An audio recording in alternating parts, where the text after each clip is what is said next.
Okay. We ended the vegetarian myth at page 60, where she had figured out that the snails, which had slimed their way to freedom, liked her garden because there was lots of food there. So to continue from page 60 on, the vegetarian myth. And here, they were going to starve. This small patch of trees already had all the slugs it could use. That's what nature does. It fills every niche. If there's a free lunch, somebody eats it. In that quiet little space of trees, adult knowledge began to fill me like a slow river. Slugs, these slugs or other slugs, were going to die, and they were going to die so I could eat. But the trees weren't tormented by that fact, or not that I could tell. The silence of the woods, of the long seep of time through trees and leaves and rot and trees again, was its own prayer. And it wasn't a prayer of repentance, but a prayer of thanksgiving. If the slugs had to die, then I had to be honest. I had to face it. My food, my life, was supposed to be about integrity and courage. If I had to kill, swallow hard, lift chin, to kill something, then at least I would do it with as little pain as possible. Diatomaceous earth took 2 days. Surely there was something quicker. Beer. Slugs love it. They drink until they're drunk, and then they drown. At least they die anesthetized and happy. I got a big bottle of something cheap and left little containers of it scattered about the salad greens. I went to bed steely with resolve. Tonight, I was killing. And I woke up at 2 a.m. in a panic. I couldn't do it. On with the sneakers, in with the dew, out with the beer. If I had to give up my garden for the year, well, at least I wasn't killing. A week later, I was forced into the produce aisle at the grocery store, still relieved that I hadn't killed. With my clean vegan hands, I picked up a head of lettuce. "Who the fuck are you fooling?" may have been the first words of my adult life. Like the people growing that lettuce didn't kill slugs? Or if they didn't, of what possible value was food grown on land so eviscerated by industrial farming that it supports no other life besides chemically coddled lettuce? And not just slugs. Rabbits, raccoons, groundhogs, deer. I knew what my food was up against. There in the produce aisle, vegetarian, vegan even, I knew there was no escape. Death lay in the red burst of peppers, in the pregnant sweetness of the melons. It waited behind the sturdy green of the broccoli, and it protected the soft tenderness of the lettuce. And I hedged one more time. Okay, the slugs had to die, but I still wouldn't kill. I would get chickens and ducks, and they would kill. For me? No, it was their nature, their instinct to hunt insects. And death by ducks was quick, quicker than diatomaceous earth. And quick as well nature had decided. Wasn't death natural? Was it? Or wasn't it? Which way did I want the answer to fall? Because if death was natural, a part of life, not an insult to life, then why was I a vegan? I didn't go there. I went instead to the chapters in my homesteading books on fowl. I agonized and I mulled and I prevaricated. I also moved in with someone who had a house on 5 acres, 2 of meadow and the rest maple and pine forest. The farm could begin. Eventually, 25 baby chicks arrived, a box of cuteness made flesh. Never mind Trollop's baby worship. Chick worship consumed me. I lost hours just staring. They were the joy of my days. The next year they were joined by ducks and geese, then by guinea fowl and pigeons, and it was their nature to do the tasks I needed. They are bugs. The chickens, in fact, ate anything that moved. Oh, they ate bugs, not our bugs. Okay, they ate bugs. The chickens, in fact, ate anything that moved.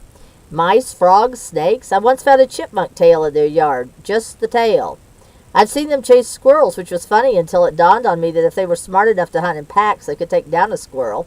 In fact, the subject-object position of humans eat chickens might well be reversed. They pretty much ate anything I didn't want to. And they ate plenty of stuff I flat out couldn't, like grass. I'll never forget the first day I brought Miracle, my little duck, into the garden with me. I didn't have to teach her. She knew. One bite of bug and she exploded into quacks of joy. "This is what I was born for! Quack, quack, quack!" The slugs were history, and I wasn't killing.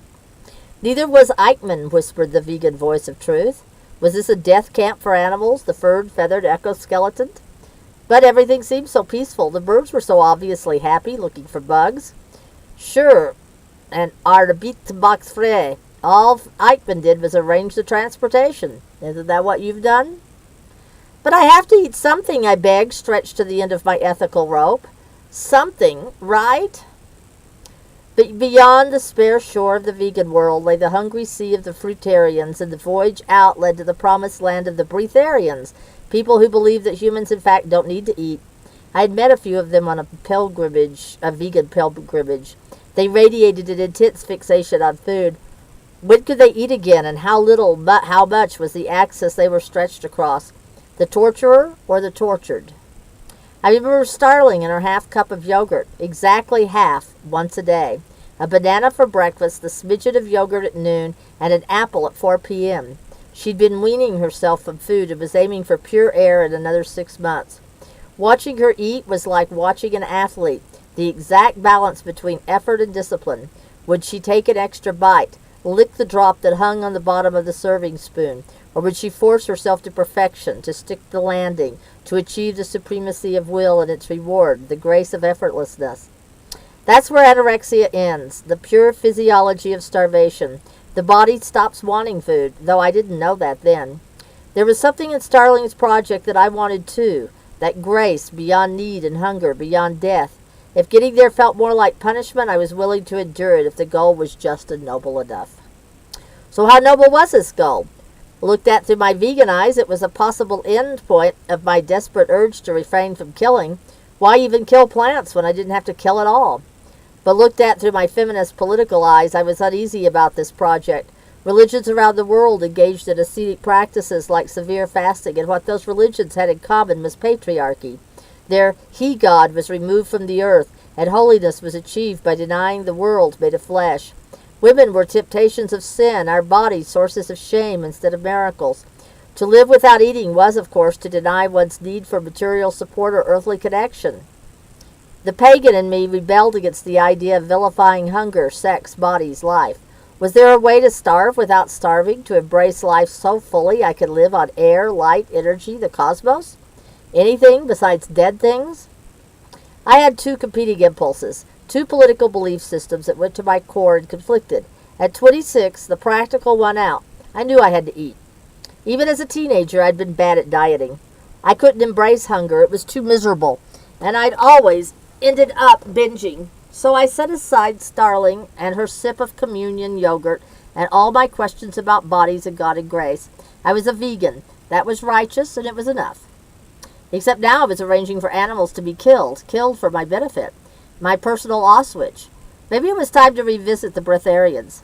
In the interim, Al Gore had invented the internet, so the research was easy.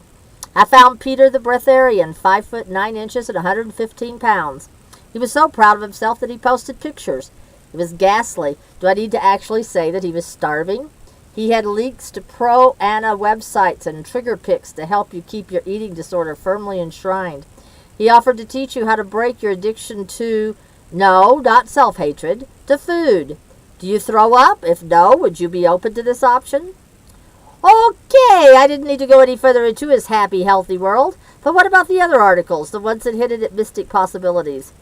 Jasmuheen Ellen Grieve claimed, quote, I could go for months and months without having anything at all other than a cup of tea.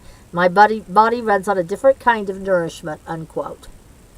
Australia's 60 Minutes arranged to observe her. Dr. Barris Wink, president of the Queensland branch of the Australian Medical Association, made her stop the test after 4 days. Her speech had slowed, her pupils had dilated, and she was quite dehydrated, probably over 10%, getting up to 11%. Her pulse is about double what it was when she started. The risk if she goes any further are kidney failure. That's the end of his quote. Then there was the founder of the Breatharian Institute of America, with the rather fitting name of Wiley Brooks. He claimed he had been a breatharian for 30 years. In 1983, he was spotted leaving a 7-Eleven with hot dogs and Twinkies. He admitted that he sometimes broke his fasting with a Big Mac and a Coke.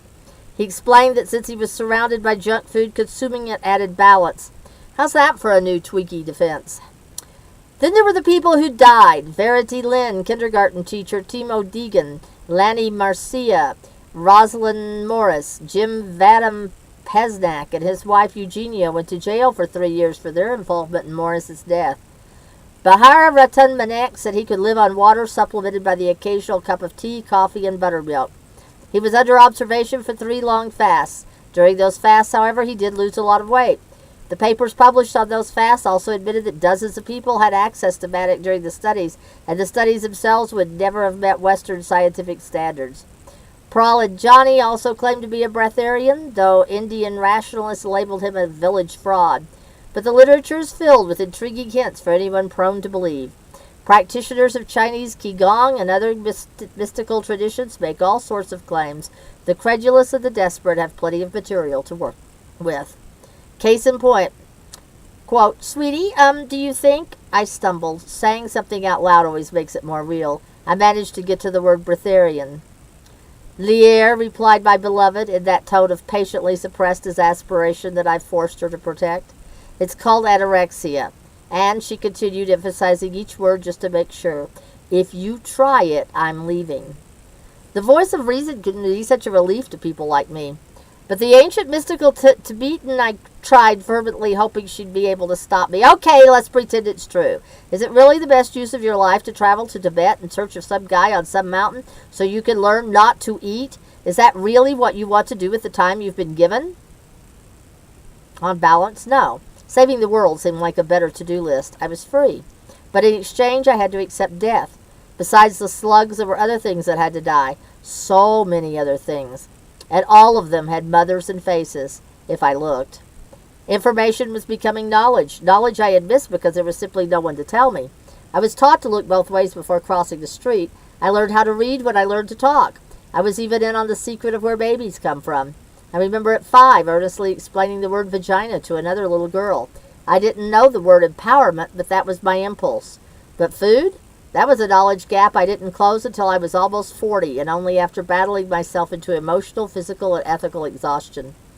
So I had 25 chickens. The dead insects I could still play moral hide-and-seek with, but 25 hens meant 25 dead roosters. Here's why. Animals may reproduce in 50-50 sex ratios, but they don't necessarily live that way. A common pattern is that males reach maturity, engage in dominance battles until the excess males are killed or driven out. These are the hard facts. To be driven out is to die. Chickens typically live in groups of about 20 hens with 1 or 2 cocks. This has nothing to do with humans. It's how the species chicken has organized itself. The roosters fight until most of them are dead or gone. Gone where? Into the stomach of a predator. And that would be us. It's cruel to force extra roosters into a flock. Cruel to the hens. They'd have open, bloody scrape marks down their backs from being mounted too frequently. I'd call that animal abuse. So what was I supposed to do with the extra males? I tried keeping the hens and roosters separate, but the boys spent their days pacing along the fence trying to get in at the girls. That's actually true. This is a side note just for me, even though it'll irritate you. When I was on the chicken farm and we finally convinced the stupid owner to take the 25 extra males of the 125 chickens out, and we did whatever it does to make them keep from flying. I can't remember the term right now, but we did that. They all walked. They had 200 acres they could go graze and get bugs from, and they all stood there outside the fence looking at the girls. It was really sad. Okay, back to the story. So what was I supposed to do with the extra males? I tried keeping the hens and roosters separate, but the boys spent their days pacing along the fence trying to get in with the girls. In their spare time, they inflicted grievous bodily harm on each other. The noise was unbearable. I hate to imagine substituting bulls for roosters. That was my first year of chickens under the banner, eggs, not meat. I was desperate to draw lines and to keep myself firmly on the moral side. In the end, I found homes for 2 of the best roosters, a black Australope and a Aucana, and the rest, I gave them to a family down the street, a family who raised meat birds. Were my hands clean? As long as I didn't look down at them. My land needed chickens. Some of those chickens needed to die. Whether or not I ate them, for my food to be sustainable and organic, some animals had to die. I tried buying only hens from the hatchery, but I already knew the information I was running from. If I buy 25 heirloom hens, there's 25 baby brothers that nobody wants. Because nobody wants those roosters, the hens were $1, $2, $3 each. The roosters they couldn't give away. People raising their own broilers bought chickens known as Cornish cross rocks, which had been bred for meat production. So I found out, I lost my place, so I found out the heirloom rooster chicks were killed. They were turned into pet food or farm and garden fertilizer, which is to say they were either eaten by your pets or after a pass through a plant, you. Please do not suggest that I should have liberated the roosters in the woods somewhere. People dump animals all the time in rural areas. They die. They starve or get eaten by predators. It's much kinder and more honest to kill them. At least as a human, you can do it quickly. And if they don't die, if they manage to establish themselves, congratulations, you've just introduced an invasive exotic to take over the niche of a native species. Probably another ground-dwelling bird that's holding on by its claws. The feral pig is one domesticated animal that's been able to thrive in the wild, and they're destroying ecosystems in places like Hawaii. The native plants and animals have no defenses against them, especially their destructive rooting habits. And they have no predators, no check on their numbers. Here's the portion of birds and bees talk that urban industrialists, including vegetarians, seem to have missed along the way. Animals reproduce.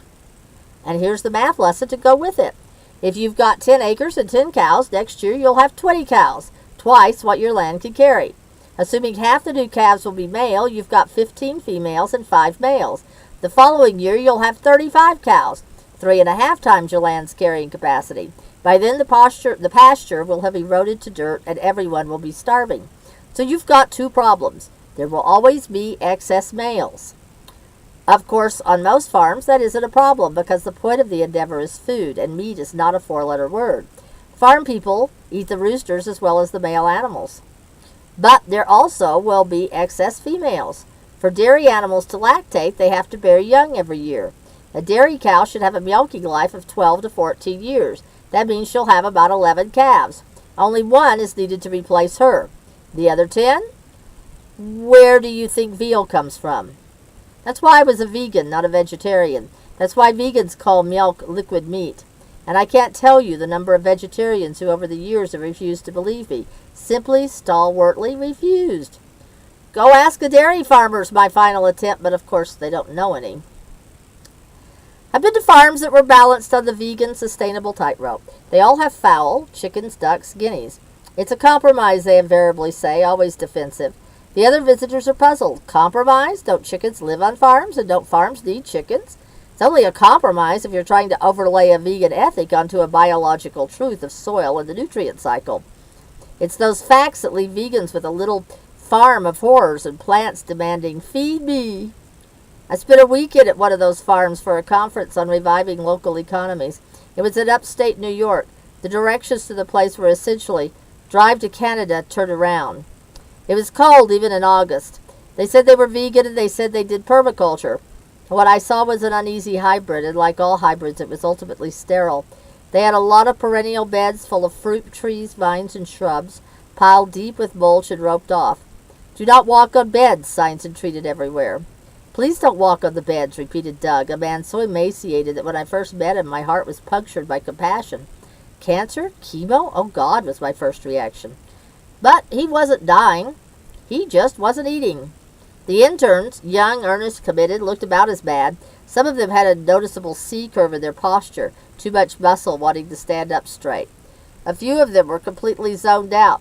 It wasn't from pot since the land was drug-free, so I had to conclude it was a starvation high. Was I the only one who noticed? Was everyone else that numb to a skeletal aesthetic? We're a permaculture site, he explained. We don't till or plow. We're building soil with mulch, and except for some annual vegetables, they're all perennials. So far, so good. Asian pears, gooseberries, hardy kiwis, blueberries. It's all nice stuff, but humans can't live on fruit. What were they eating? Around the back were the chickens and guineas. We need them for pest control and to clear garden beds, he apologized. Theoretically.